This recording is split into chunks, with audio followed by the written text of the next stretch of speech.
Hello, hello, all you beautiful people. Can you gather around up this way? At least some of you. The rest of you can wave signs.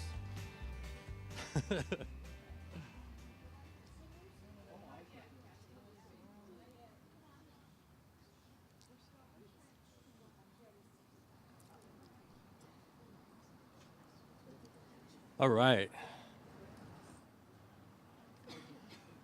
First off, I want to give a shout out to Abundant Solar for providing some really nice sound.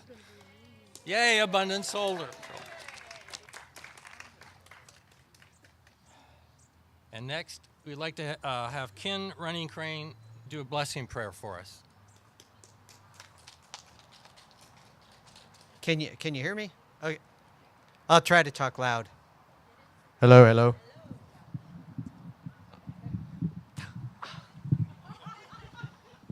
Thank you so much.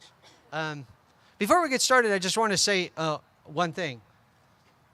So they always ask, "Oh, what's your title?" or whatever.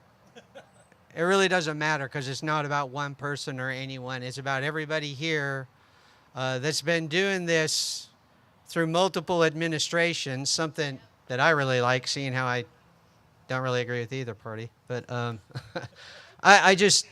I want to say thank you to everybody that's ever stood out here and spoke the truth. And that's what this is about. Unfortunately, a lot of people don't like the truth because it hurts feelings. I actually put together a prayer specifically for this occasion. And I'll do it in Lakota because I'm Lakota. And then I'll translate it, and then we'll do a blessing song. Ho wankan tonka yo tonka shila yo ate. Awan yanka inamaka. Awan yanka shakpeo yate. Awan yanka oyate teho. Awan yanka wina. Awan yanka chanchi. Awan yanka wichasha. Ho heche tuala mitako isa. Oh, great Spirit, I ask you, you are our grandfather and our father. Bless our mother, the Mother Earth. Bless the 6 sacred grandfathers. I ask that you make all men walk in peace, that you make all women respected and in peace. You make all children respected and in peace. And you make man finally decide to walk with respect and in peace. The song I picked is actually a thank you song to the Great Spirit, Wankan Tonka.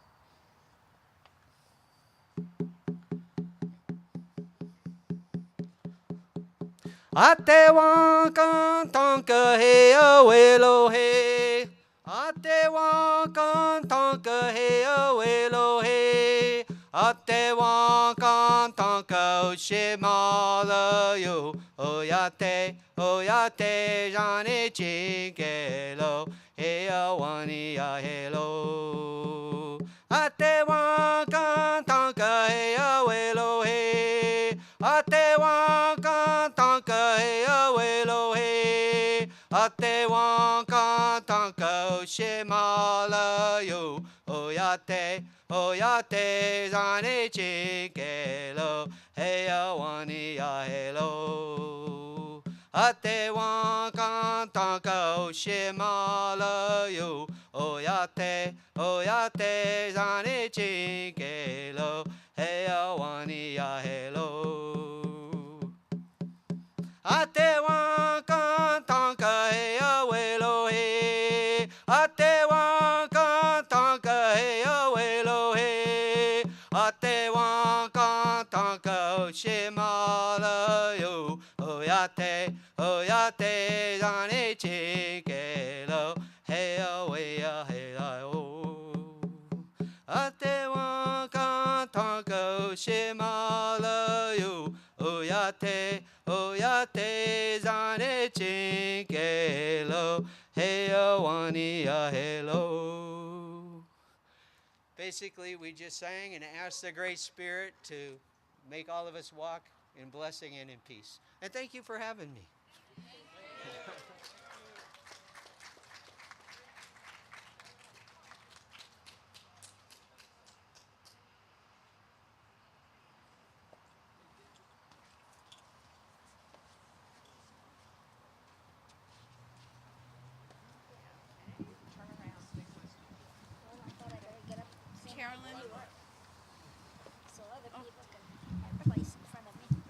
right, we'll congregate in the middle then.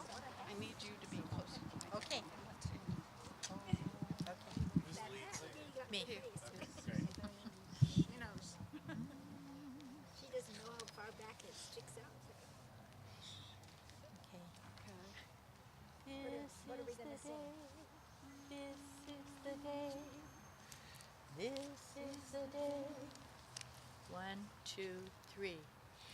This is the day we say no more. No more bailouts and no more war. No more killing on foreign shores. Today we say no more. We've been working for the day when working folks rise up and say, tax the rich and make them pay. Today we say no more. This is the day we all decide who is on the people's side. Today's the day we turn the tide. Today we say no more. This is the day we take a stand in Washington and all the land, and stand together hand in hand. Today we say no more.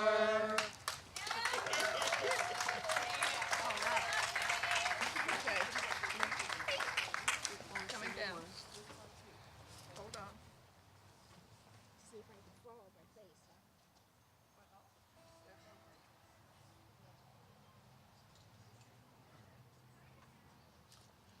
And next, Cassandra Robertson is going to share a song with us.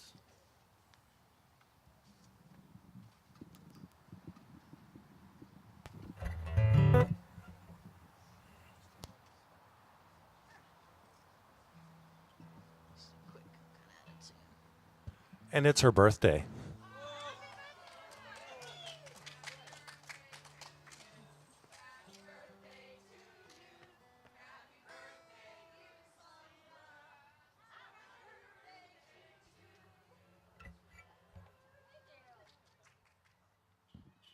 I get serenaded too. I want to serenade you for my birthday. This is my favorite thing to do in the world. And this song was written for you specifically. This is for what you just said, how we have been in the streets already. We have been in the streets for decades and decades to ask and request for a different way that is good for all people. And I so appreciate your hearts and your feet and being off your butt. And this song is a dedication to you. And if you know any of my music at any point, you are just so welcome to sing along. This song is called Future as I See It, and so I thank you.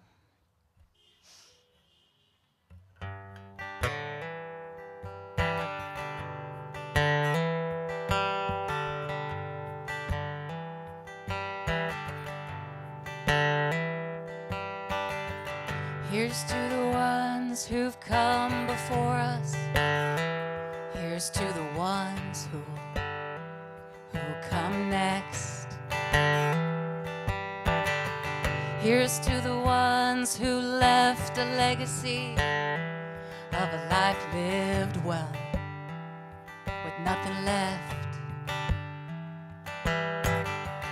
Here's to the ones who dared to stand up and be counted when it counted most. Here's to the ones who said, if not me, then who, and who are you to take that choice for equality and peace. It's for the animals and the habitat and the trees, for the abused and the mistreated. Well, it's the future as I see it.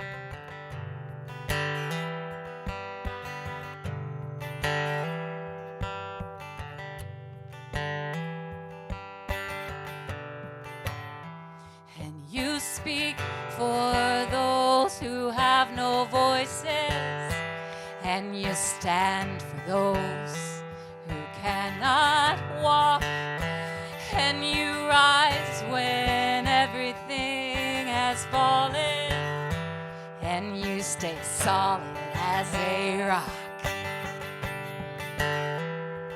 For equality and peace, it's for the animals and the habitat and the seeds, for the abused and the mistreated. Well, it's the future as I see it.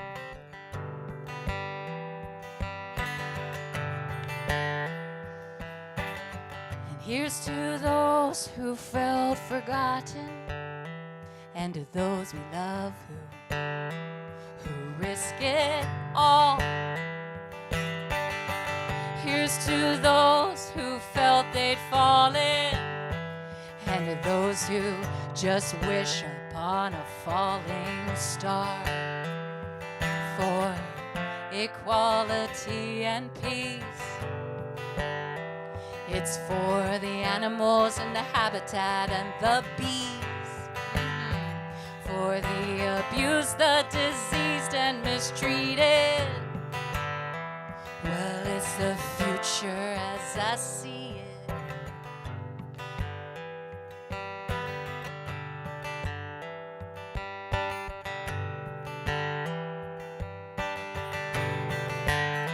So we stand up for this earth and for all the life that lives on her. And we are strong 'cause we belong to a long line of heroes whose time has come. To a long line of heroes whose time has come. Whose time has come. Whose time has come. Whose time has come. Equality and peace. It's for the animals and the habitat and the seas. For the abused, the diseased and mistreated. Well, it's the future as I see it. Yes, it's the future as I see it. Oh, it's the future as I see it. Yes, it's the future, come and be it.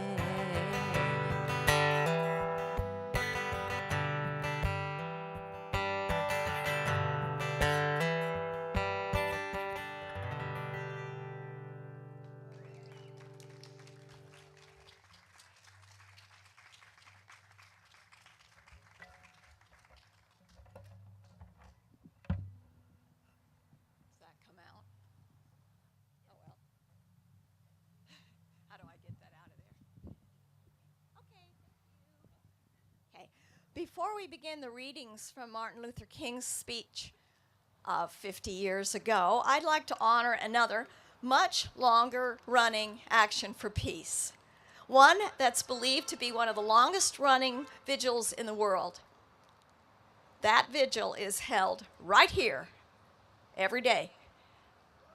The vigil was begun by Alternatives to War on October 7th, 2001, the day the U.S. began bombing Afghanistan. And it has been held every day since then, including today. And those folks would be glad to have you join them any day from 5 to 6 p.m. So let's hear it for Ed Epley and his companions.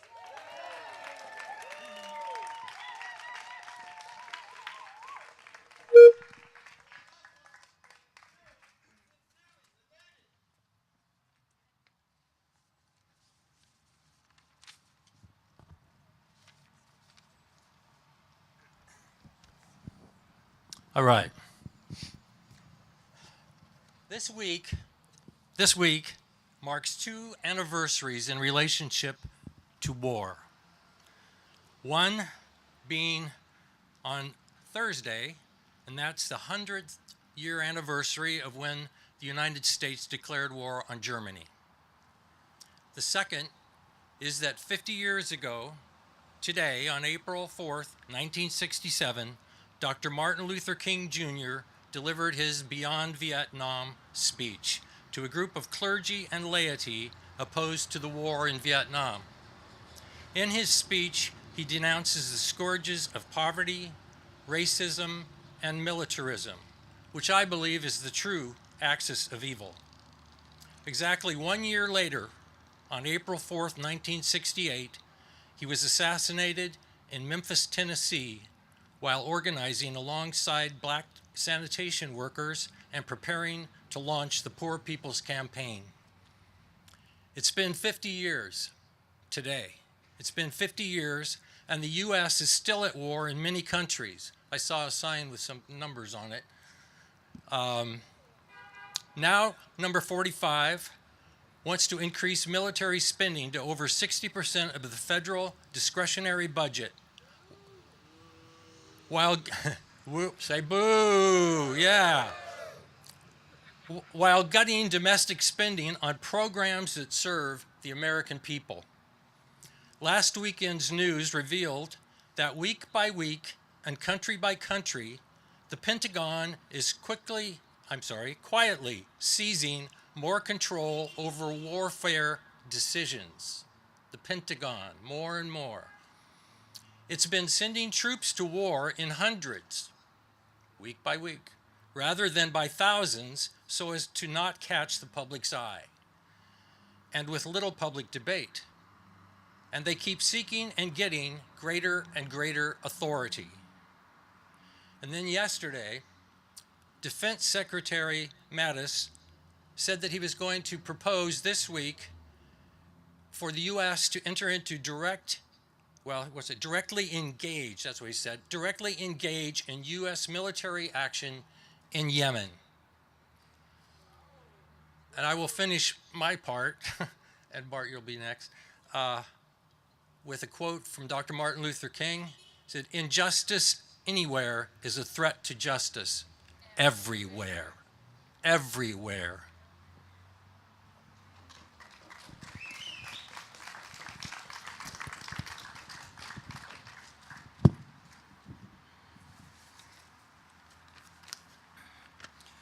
From Dr. King's speech in 1967. It seemed as if there was a real promise of hope for the poor, both black and white, through the poverty program. There were experiments, hopes, and new beginnings.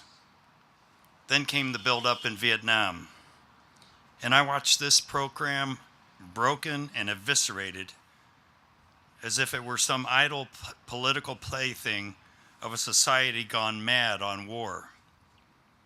And I knew that America would never invest the necessary funds or energies in rehabilitation of its poor, so long as adventures like Vietnam continued to draw men and skills and money like some demonic, destructive suction tube. So I was increasingly compelled to see war as an enemy of the poor and to attack it as such.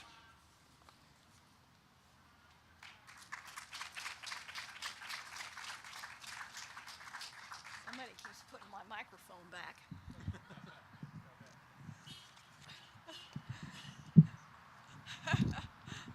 I'm the only one who wants to be up high, I guess. Okay. Reading on from his speech. As I have walked among the desperate, rejected, angry young men, that would have been during the race riots in 1966. I have told them that Molotov cocktails and rifles would not solve their problems. I have tried to offer them my deepest compassion while maintaining my conviction that social change comes most meaningfully through nonviolent action. But they asked, and rightly so, what about Vietnam? They asked if our own nation wasn't using massive doses of violence to solve its problems, to bring about the changes it wanted. Their questions hit home, And I knew that I could never again raise my voice against the violence of the oppressed in ghettos without having first spoken clearly to the greatest purveyor of violence in the world today, my own government. For the sake of those boys, for the sake of this government, for the sake of hundreds of thousands trembling under our violence, I cannot be silent. We are called to speak for the weak, for the voiceless, for the victims of our nation, for those it calls enemy. For no document from human hands can make these humans any less our brothers.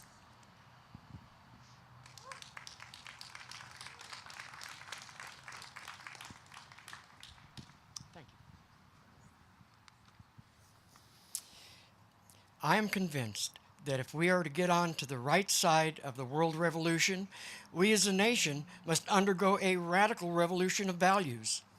We must rapidly begin the shift from a thing-oriented society to a person-oriented society. When machines and computers, profit motives and property rights are considered more important than people, the giant triplets of racism, extreme materialism, and militarism are incapable of being conquered. The war in Vietnam is but a symptom of a far deeper malady within the American spirit. And if we ignore this sobering reality, we will find ourselves organizing clergy and layman concerned committees for the next generation. We will be marching and attending rallies without end unless there is a significant and profound change in American life and policy.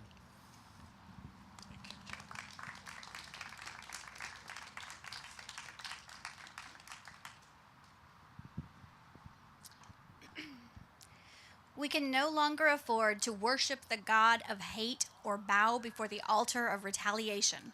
The oceans of history are made turbulent by the ever-rising tides of hate. History is cluttered with the wreckage of nations and individuals that pursued this self-defeating path of hate. As Arnold Toynbee says, love is the ultimate force that makes for the saving choice of life and good against the damning choice of death and evil.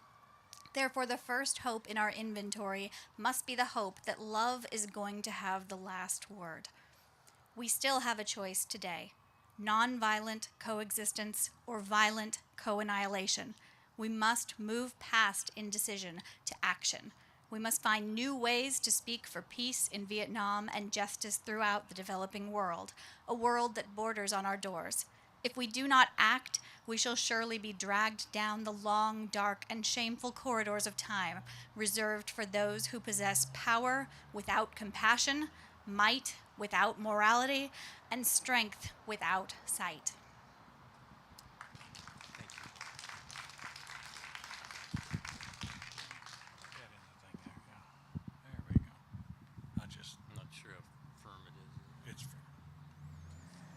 So I'm going to conclude the reading. There we go. Thank you. Now let us begin. Now let us rededicate ourselves to the long and bitter, but beautiful, struggle for a new world. This is the calling of the sons of God and our brothers, and I think he's referring to the troops in Vietnam there. Wait eagerly for our response. Shall we say the odds are too great? Shall we tell them the struggle is too hard? Will our message be that the forces of American life mitigate against their arrival as full men, and we send our deepest regrets? Or will there be another message of longing, of hope, of solidarity with their yearnings, of commitment to their cause, whatever the cost? The choice is ours, and though we might prefer it otherwise, we must choose in this crucial moment of human history. I've been asked to give two other quotes from Dr. King, but I think I need to context them a bit. For one, Dr. King, after this speech, suffered a huge blowback from the establishment, the liberal establishment. And I was doing a little research today, and it noted that just before his assassination, a year later, he had his popularity or his approval by the American public had sunk to 75%, opposed what Dr. King was saying. I remember those times, and I'm sure some of us here remember them. Dr. King prefaced or started out his speech to the clergy and laymen concerned by noting the organizing paragraph of their call to come together. And he said, I found myself in full accord when I read its opening lines. A time comes when silence is betrayal. That time has come for us in relation to Vietnam, and I think the time has come for us in relation to many other issues. We face new issues that I think Dr. King would fully appreciate. Dr. King's final speech in Memphis, which I'm sure many of you have heard, and if you haven't, I would urge you to listen to it, completed an arc of thinking where he looked at the social issues, the political issues, and the economic issues that stood behind war and poverty. We have our own issues now that call us forward. Just think of healthcare with its privatization of hospitals, big pharma, and the whole organization of human on-health for the ever-increasing profits of the corporate elite. The transformation of the university, where now research departments are contracted out to corporate sponsors to do research. The public defunds, the state has defunded university support to such a degree that students now come out of the university with onerous debt. The threat of climate change, with the corporate elite refuting the evidence, downplaying the science. What they're doing is stalling us till the crisis is so obvious, they then step forward with their proposals for geoengineering that they can make a buck on. All the while they know what's going on. They're waiting for the opportunity to make that dollar. Trade deals that aren't about trade, but are about the corporate dominance of the international order. And lastly, I would just mention the private landscapes of forest on each side of the valley here, 80% dominated by Wall Street owners, now in the form of real estate investment trust and timber investment management organizations, an issue that hardly is spoken to in Oregon. Tying every issue together in today's struggle is the endless re-engineering of society and government to favor the further concentration of wealth and income. These were the issues that I think Senator Sanders spoke to and resonated so clearly in Oregon. So we have new times, we have new ways that the forces of darkness work to crush the human spirit. Dr. King was and remains an inspiration because all the issues I just mentioned and more, in the words of Dr. King, this is our revolution, this is our struggle. Thank you. So can I have Cassandra and the Grannies come up, please?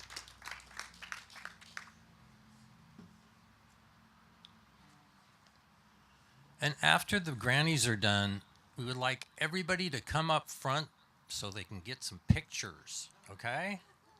That's a great idea.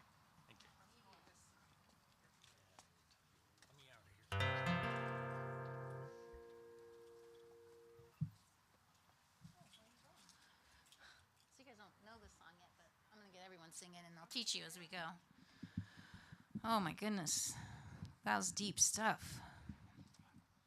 Just want to remind us, we are in unprecedented times. If you are feeling all spectrums, please allow that to happen.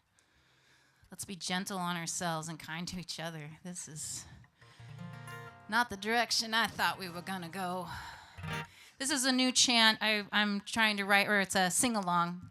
I'm trying to write some songs for these occasions because I have this seeking suspicion we are going to be gathering more and more in the coming year and maybe coming years, and we need to sing together. That's one thing that happened in Martin Luther King's time was you all raise your hand if you were in a march during that time.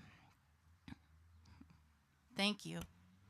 And you sang together. So I've had a real desire to write some music. So this is one of the new ones I'm going to teach you. I hope it works good.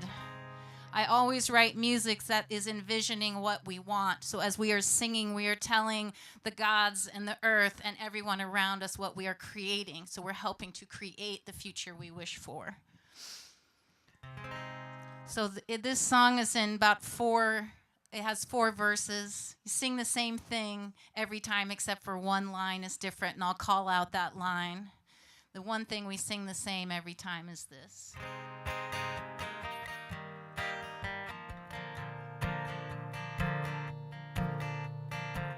And we are waking up so that we will protect. That's what we sing over and over. Let's try that a few times. We are waking up so that we will protect.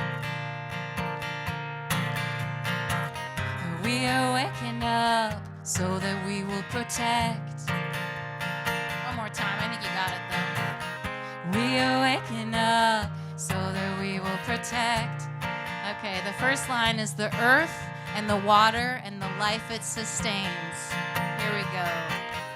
We are waking up so that we will protect the earth and the water and the life it sustains. We are waking up so that we will protect the earth and the water and the life it sustains. We are waking up so that we will protect the earth and the water and the life it sustains. We are waking up, we are waking up.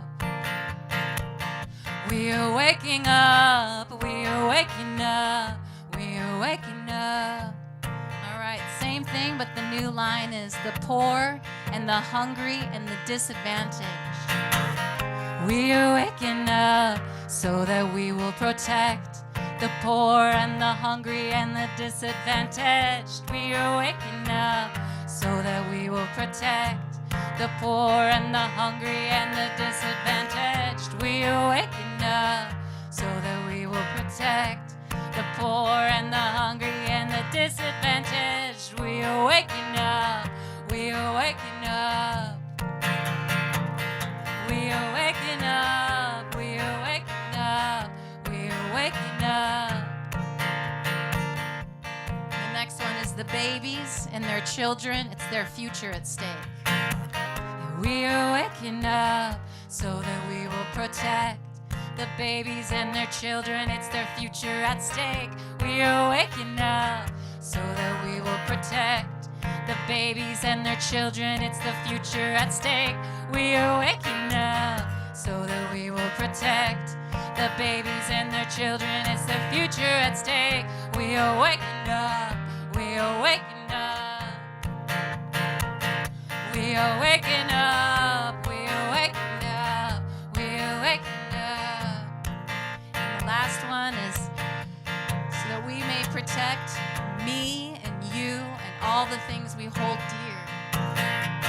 And we are waking up so that we will protect me and you and everything we hold dear. We are waking up so that we will protect me and you and everything we hold dear. We are waking up so that we will protect me and you and everything we hold dear.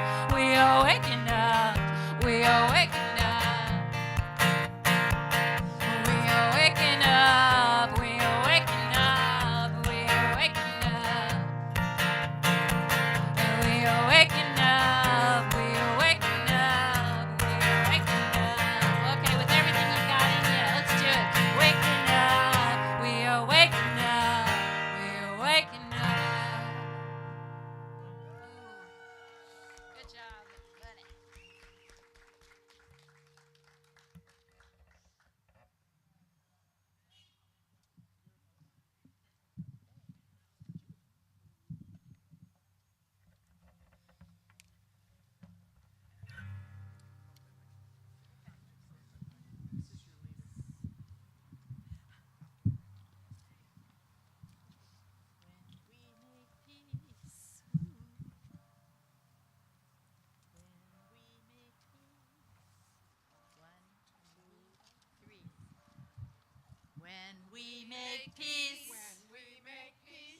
instead of war, when we make peace instead of war.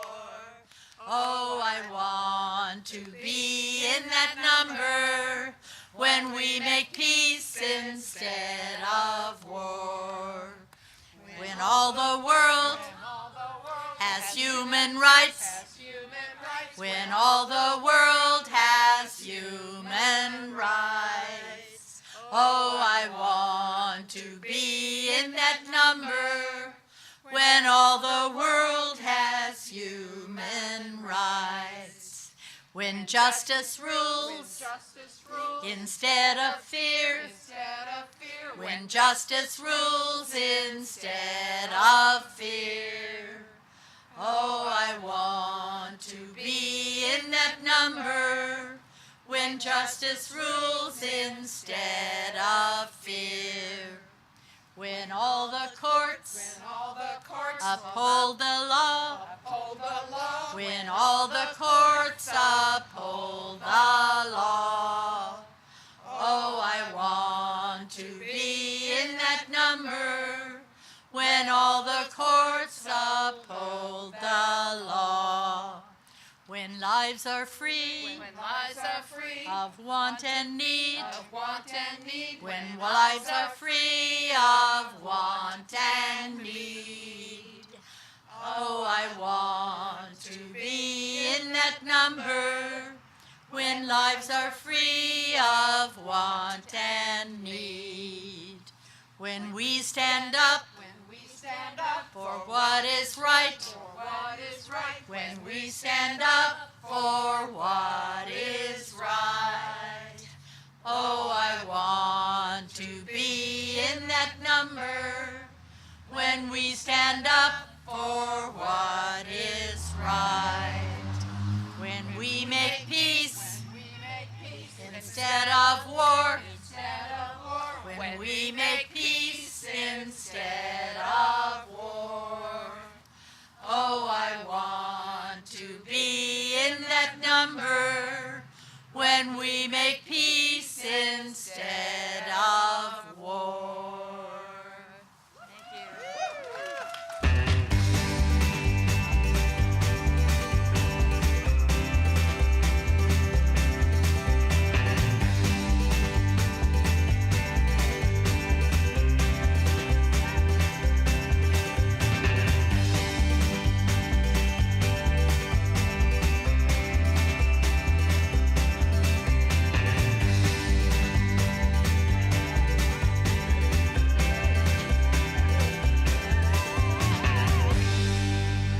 World Beyond War is a nonprofit organization that has people all over the world who signed our Pledge of Peace. We're actually trying to abolish war completely. That's our mission, to abolish war.